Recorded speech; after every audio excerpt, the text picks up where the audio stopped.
Whether it's the pitchers dominating the game, whether it's the hitters dominating the game, the Orioles just continue to find a way. And on Wednesday night, it was the pitchers, specifically Kyle Bradish, dominating the Angels lineup in a 3-1 Orioles win. I'll recap it all coming up on this episode of the Locked On Orioles podcast.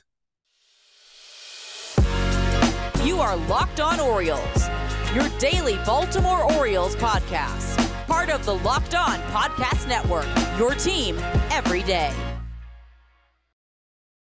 Hey there, Orioles fans. Today is Thursday, May 18th, 2023, and welcome back into the Locked On Orioles podcast, part of the Locked On Podcast Network, your team every day. As always, I'm your host, Connor Newcomb. And coming up on today's episode, we're going to recap another Orioles victory as they take down the Angels 3-1 on Wednesday night. I'll give you the 5 things you need to know from that one, including another great start from Kyle Bradish, an awesome battle between Félix Bautista and Shohei Ohtani, and the bat's starting to heat up a little bit for Gunnar Henderson. Then I'll just give a quick shout out to Ryan McKenna. Did you know Ryan McKenna leads the Orioles in batting average right now? I kind of didn't. But he's having a great year off the bench. Then finally, some minor league updates. We got further news on Dillon Tate, further news on Mychal Gibbons, and Jackson Holliday maybe just had the best 2-game span in the history of minor league baseball. But that's all coming up on this episode of the Locked On Orioles podcast. Before we get there, just did want to thank you for making Locked On Orioles your first podcast listen of the day. Make sure to subscribe and download wherever you listen, and like, comment, and subscribe to the Locked On Orioles YouTube channel as well. We're getting closer and closer to 3,000 subscribers. When we get there, we're going to do an awesome giveaway here on the pod, but you have to be subscribed on YouTube. So hit that red subscribe button. And thank you for tuning in. Thank you to the everydayers out there for making Locked On Orioles your first listen of the day. For your first listen today, Orioles 3, Angels 1. The final score from Oriole Park at Camden Yards on Wednesday night as the O's take a 2-1 lead in this 4-game series against the Halos. And the Orioles, now winning back-to-back games in this series after dropping the opener, are 28-15 on the season. And I'm going to get you the 5 things you need to know from the Orioles 3-1 win over Anaheim. And the first thing you need to know is that Kyle Bradish absolutely shined once again on the mound for the Orioles on Wednesday night. Bradish, with what I would call his best start of the season, goes 6 2/3 innings, allowing just 1 run on 4 hits. He struck out 5. He did not walk anyone. And the only run he allowed was a leadoff solo shot by Mike Trout in the 4th inning that tied the game at 1 at the time. Sometimes Mike Trout is just going to get you. Similar to Monday night when I said sometimes Shohei Ohtani is just going to get you and you can't do anything about it. Sometimes Mike Trout gets you. But if you limit the damage and that's all that happens, and the Orioles hold Shohei Ohtani to an 0 for 4 and Taylor Ward to an 0 for 3 and Hunter Renfroe to an 0 for 4, that's when you know you're doing things right. And that's what Kyle Bradish did on Wednesday night. He threw just 94 pitches. He lowers his ERA to 3.90 on the season. 8 hard hit balls against him in 6 2/3 innings. Really was able to spread those out well to limit the damage.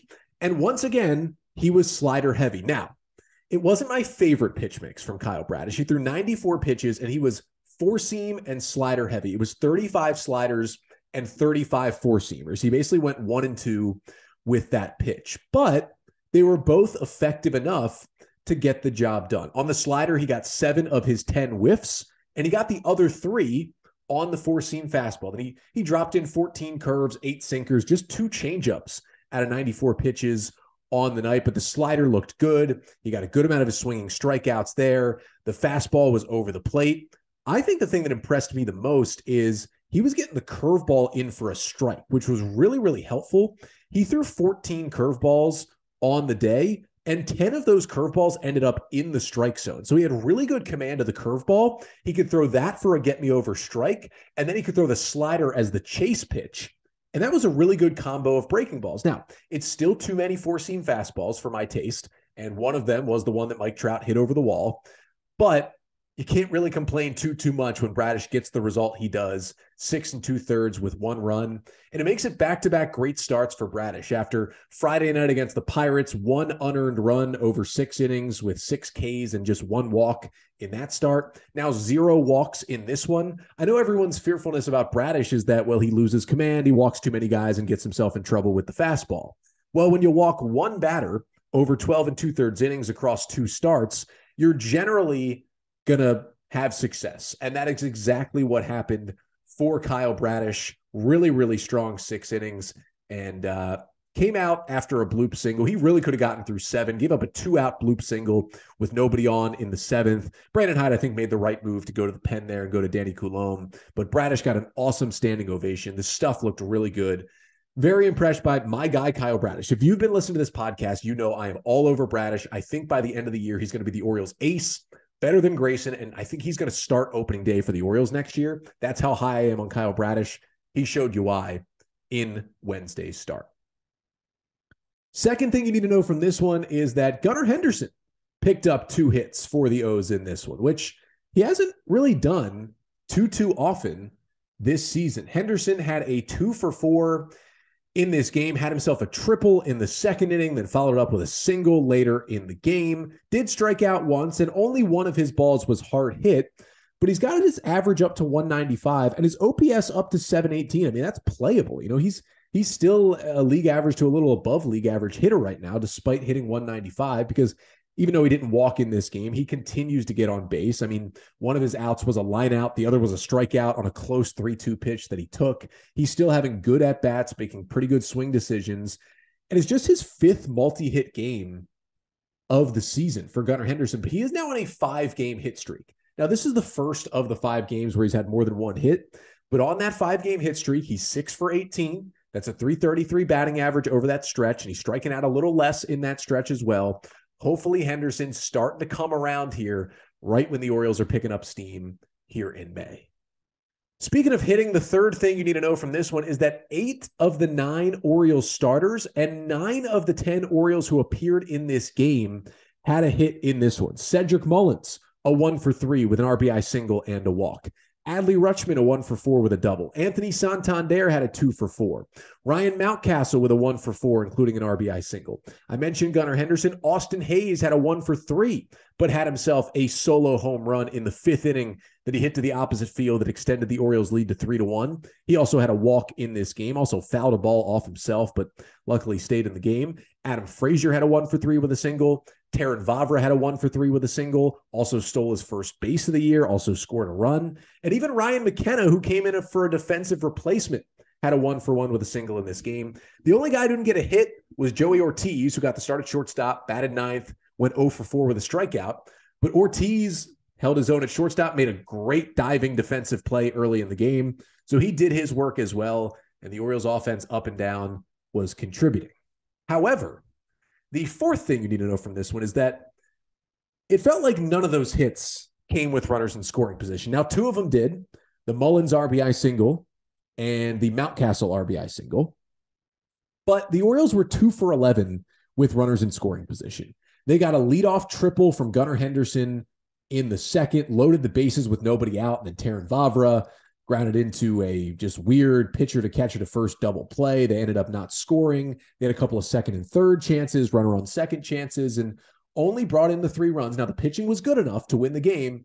You don't want to go 2 for 11 when you have that many chances. It can bite you sometimes, but it did not on Wednesday night. And really the reason it didn't bite the Orioles is the 5th and final thing you need to know from the Orioles' 3-1 win over the Angels. And that's that after Kyle Bradish came out, the bullpen was absolutely flawless for the Orioles. They pitched 2 1/3 innings, no hits, no runs, 4 Ks, and just 1 walk total for the pen. It started with Danny Coulombe, who after Kyle Bradish gave up a 2-out bloop single in the top of the 7th, Coulombe came in. He was going to face the lefty Matt Thaiss. Angels went with a pinch hitter, Luis Rengifo. Coulombe got him to pop out to end the inning. Then Yennier Cano comes into the game in the 8th, does exactly what he usually does. 1-2-3 with 2 strikeouts on 16 pitches. He still has not allowed an earned run this season. He is still ridiculous. He had 6 whiffs, including 5 whiffs on 8 swings on his changeup. He just went up there and threw all changeups, basically. It was 16 pitches for Cano, 13 changeups, 2 sinkers, 1 slider. He just went all changes, and it worked. It was kind of like a much better version of Cesar Valdez. That's what I felt like I was watching. A dead fish that was 20 miles per hour harder. That's what it looks like when Yennier Cano is out there. And then Félix Bautista finished it off with a scoreless 9th inning for the save. He did issue a 1-out walk to Mike Trout, but had an awesome battle with Shohei Ohtani where he struck him out swinging on a nasty splitter. And then I got to give it to Hunter Renfroe. First pitch he faced, 2 outs, representing the tying run in the 9th, hit a screamer to center field, 100 off the bat, traveled 382 feet, but the ballpark held it. Mullins ran it down in center, and the Orioles won the game 3-1 to get to 28-15, the second best record in all of baseball. But one of the guys that I mentioned in that little spiel, specifically talking about how 9 of the 10 Orioles who got into the game had a hit, one of the guys I mentioned was Ryan McKenna, who came into this game as a defensive replacement, actually ended up coming to the plate and singling in the 8th inning. And Ryan McKenna, he's known more for his defense, kind of on this team as a defensive replacement. But quietly, he's having by far the best offensive season of his career. And coming up next, I wanted to break down what McKenna is doing. And although he's not really starting much, how important he's been to the Orioles this year. But first, this episode of the Locked On Orioles podcast is brought to you by Birddogs. Now, Birddogs, what are they? Well, these are the most comfortable, best fitting, and most versatile shorts I have ever worn. Now, I haven't worn the pants yet. They have great pants as well, but I've got a couple of pairs of the shorts. These shorts are fantastic. They're kind of that slick feel, very light, down there, and, they have a great fit on you. You can get different sizes for that perfect inseam, that perfect fit, but the feel is so nice. And some of the shorts even have built-in liners as well. So you can really just go out anywhere in the shorts and feel comfortable, feel cool in the summer. That's the big thing, wearing them in the heat. They are super, super cool. And the stretchy fabric makes even my legs look pretty good in these shorts, and they're comfier than any other pair of shorts that I wear. And you can wear them anywhere because they're kind of the fabric of an athletic short, but they also still look nice enough to, wear them when you go out and wear them other places as well. So you can get a pair by going to birddogs.com/lockedonmlb. And when you enter promo code LockedOnMLB, they'll throw in a free custom Birddogs Yeti style tumbler with every order. Again, that's birddogs.com/lockedonmlb. Enter the code LockedOnMLB and get those amazing Bird shorts and pants. So the Orioles win it 3-1 over the Angels on Wednesday night. They've taken 2 of the first 3 games in this 4-game set at Oriole Park at Camden Yards.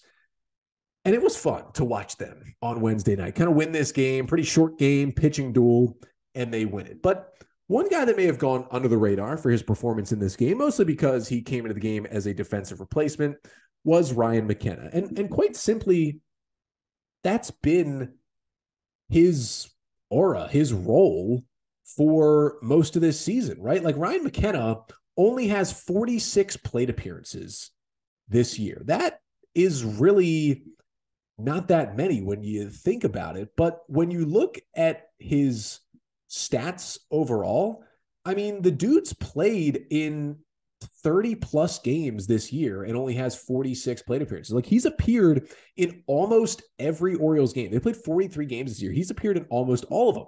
Now, it's mostly as a pinch hitter, pinch runner, or a defensive replacement. And that's the role he mostly played last year for the Orioles. And listen, he did it fairly well. 105 games last year, 172 plate appearances. He hit 237, had a 634 OPS, but he did hit lefties well last season. He hit 270 with a 127 WRC plus against lefties. He was worth 3 defensive runs saved in the outfield, so gave him good defense. He could be a pinch runner. But this year, he's been a different level of player. 31 games, 46 plate appearances. McKenna is hitting 333 with a 370 on base and a 500 slugging. That's an 870 OPS on the season for McKenna, who came in as a defensive replacement for Terrin Vavra in right field late in the game Wednesday. Got to hit in the 8th inning, actually against a right-hander, and lined a single up the middle for McKenna. That was just his 3rd hit against a righty this year. He's just 3 for 12 against right-handers because Brandon Hyde doesn't really put him in there against righties, because what he does is mash lefties. McKenna is now 11 for 30 against left-handers this year. That's a 367 average. He's got a couple of doubles, a homer, 3 RBIs. He's got a 162 WRC plus against left-handed pitching this year. That means Ryan McKenna is 62% better than the average hitter against lefties in the majors this season. And I get it's a small sample size, right? You know, it's 46 total plate appearances. It's just 30 at-bats against lefties. But he's really doing his job better than I could have imagined. And McKenna isn't even like starting against every lefty. He's starting against most lefties in the outfield, but not even every time is he in there. But, you know, if Terrin Vavra or Kyle Stowers gets to start in the outfield, you're usually going to see McKenna come in there as a pinch hitter later in the game. Or if any lefty is facing a tough lefty, you might see McKenna come in late in the game.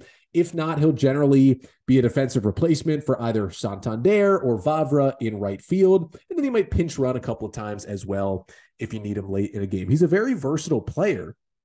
And I don't think he is ever going to be an everyday guy for the Orioles. I just don't think the skill set is there.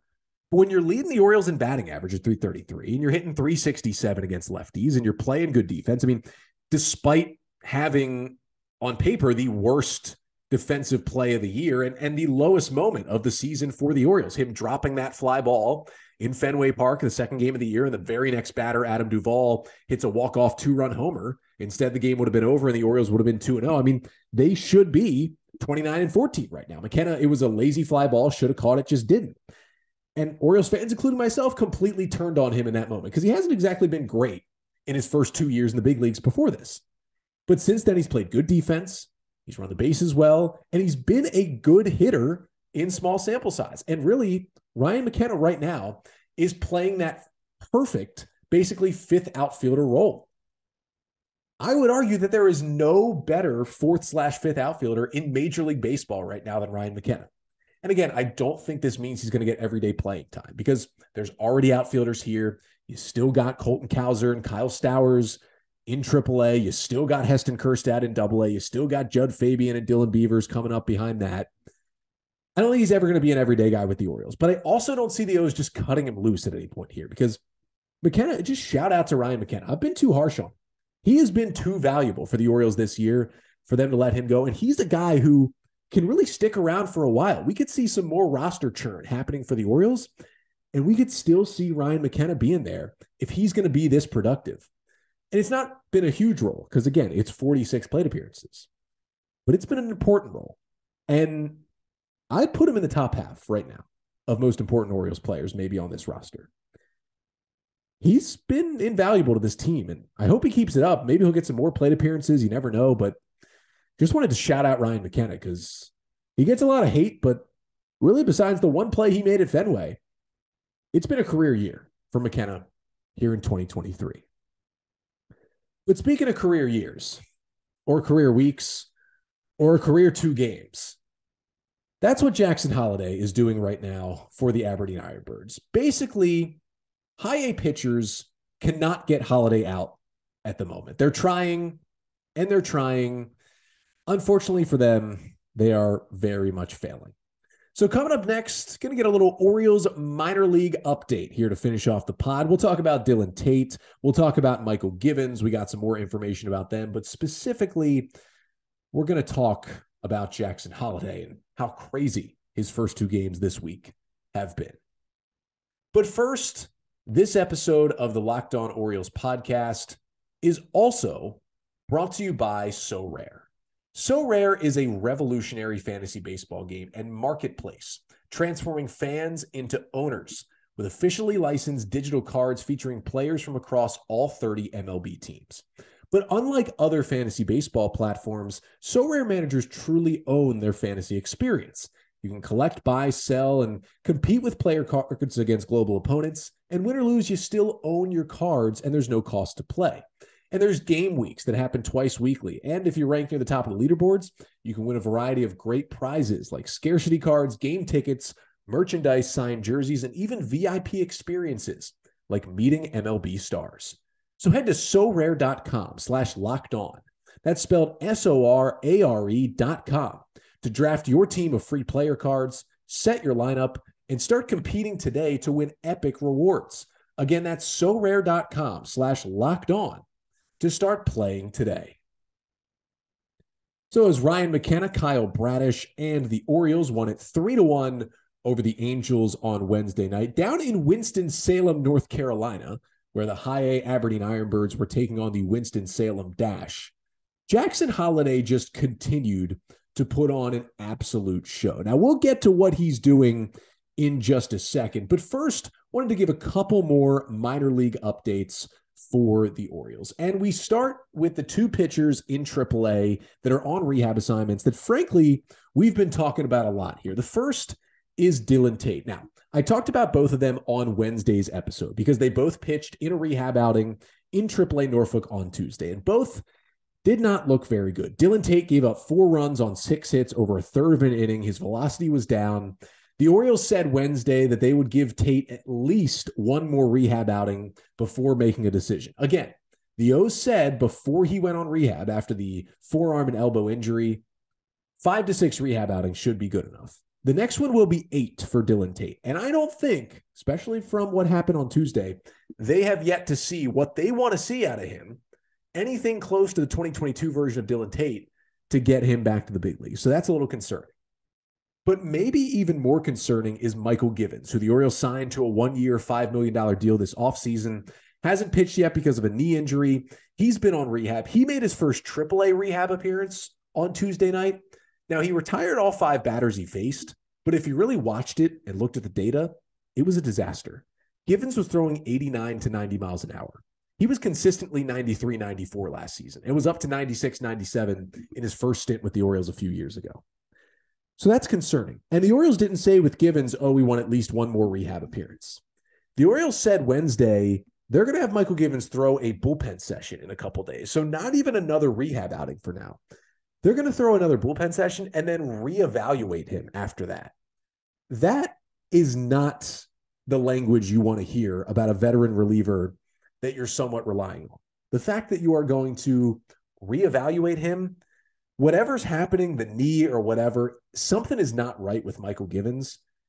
And Dillon Tate's not fully back either. And as I said on Wednesday's episode, I'm going to say it again here. I don't know about the two of them. I'm worried, and I'm not really expecting them to come back and help this bullpen anytime soon. I'm thinking the guys the O's are rolling with right now who are certainly working out. I mean, top 3 bullpen ERA in baseball. Get used to those guys. And maybe it's that rotating 8th relief spot that Cole Irvin is back in right now. I don't know about Tate and Gibbons. I'm not expecting anytime soon. They could go back on the injured list. I mean, it's not looking good for those two guys. But that's the negative side of the minor league update today. The positive side is Jackson Holliday. Jackson Holliday is absurd. Now, he is on deck as I speak right now. It's the top of the 9th inning. We're at about 9:45 p.m. Eastern time on Wednesday night. It is the top of the 9th inning, and Jackson Holliday is coming to the plate. The Aberdeen Ironbirds lead the Winston-Salem Dash 13-3 in a high A game. Holliday's coming up with 2 outs and nobody on. He is currently, in Wednesday night's game, 5 for 5. He's got 2 singles, a double, and 2 singles, a double, and 2 triples. Got ahead of myself. Maybe he'll hit a 3rd triple here. 5 for 5 with 5 RBIs. That's after what he did Tuesday night. Holliday on Tuesday night went 3 for 3 with a double, a triple, a homer, and 6 RBIs. Now you're thinking, oh, how did he not get the single? How did he not get the cycle? The game in Winston-Salem was called after 5 innings due to rain. They didn't suspend it. They just ended it, which you're mostly going to do when you get 5 innings in, especially at the minor league level. They called the game, and Holliday only got to come up to the plate 3 times. He did not get another shot to go for that cycle. I have a feeling, just a hunch, that in the final 4 innings of that game, Holliday would have hit a single and hit for the cycle. Now, he got his singles Wednesday night, the next night, also got a double and 2 triples. So over the last 2 games, Holliday, 8 for 8, with 2 doubles, 3 triples, 2 singles, a home run, and 11 RBIs. This dude, as I'm speaking, as he's at the plate in his final at-bat of the night, is hitting .397 with a 1236 OPS at High A Aberdeen. Jackson Holliday has already moved into the top 10 on most top 100 prospect lists. He's going to be the number 1 prospect in baseball. I'm fairly certain of it before he gets to the big leagues. He might be the number 1 prospect in baseball by the All-Star break, or at the very worst by the end of the 2023 season. That's how good it's been. Like, most hitters, because of the ballpark and the environment in Aberdeen, generally will dominate Delmarva if they're good. They'll go to Aberdeen and they'll have a little bit of a slump. Holliday's just hitting .400 in Aberdeen, which is a pitcher's park. Now, they are on the road. They're in Winston-Salem, much more of a hitter's park, trust me, in Winston-Salem. Like, much, much more.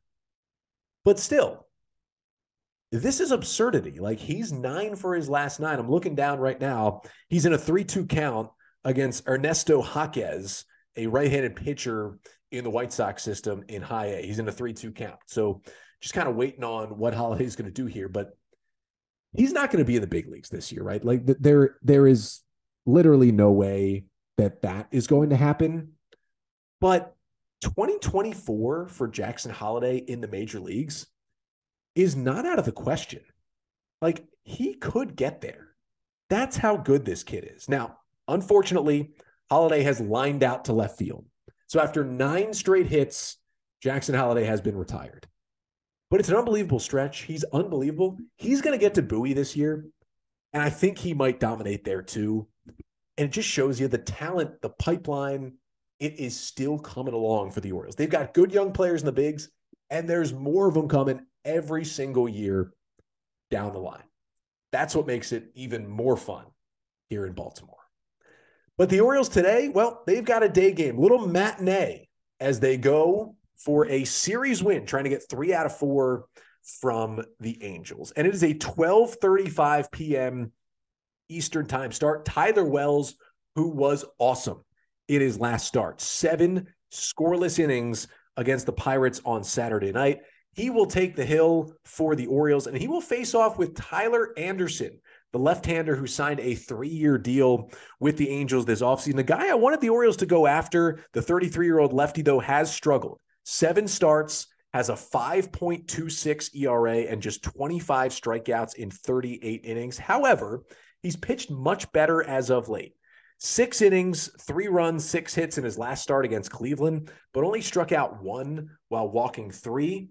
We'll see if the O's righties, probably including Ryan McKenna in there, can get to Anderson and get that series win. And you can listen to the final game of this series, this matinee 12:30 game. If you're at work, just pop it on the Sirius XM app. That is the SXM app. You can catch every pitch of the Orioles hometown broadcast with Sirius XM on the SXM app. Just search Orioles.